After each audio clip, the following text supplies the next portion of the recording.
The woman we spoke to tonight says she was one of Dr. Galen Johnson's patients up until about a year ago. After she saw last night's story, she says she felt compelled to come forward. I've seen a different side of him, so I thought that somebody should say something. He was Dawn Prather's OBGYN during her second pregnancy, and she still gets emotional talking about her final visit with him.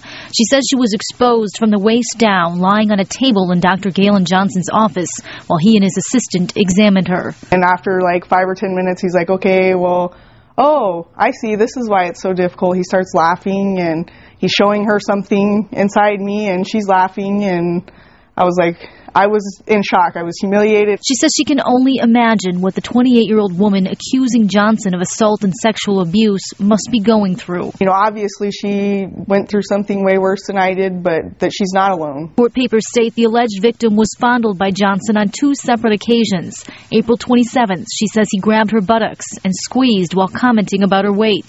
May 18th, she says he remarked about how big her breasts were getting and says he reached into her shirt, cupped one of them, and shook it. Police say after she switched doctors, Johnson left her a voicemail message calling her baby and identifying himself as Dr. J. According to the paperwork, Johnson told the alleged victim he felt her breast to check for nodules. He told police he doesn't remember grabbing her rear. As they questioned him further, he said he should consult with an attorney.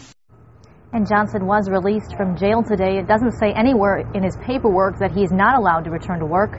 We tried to reach him for comment, but our phone calls were not returned.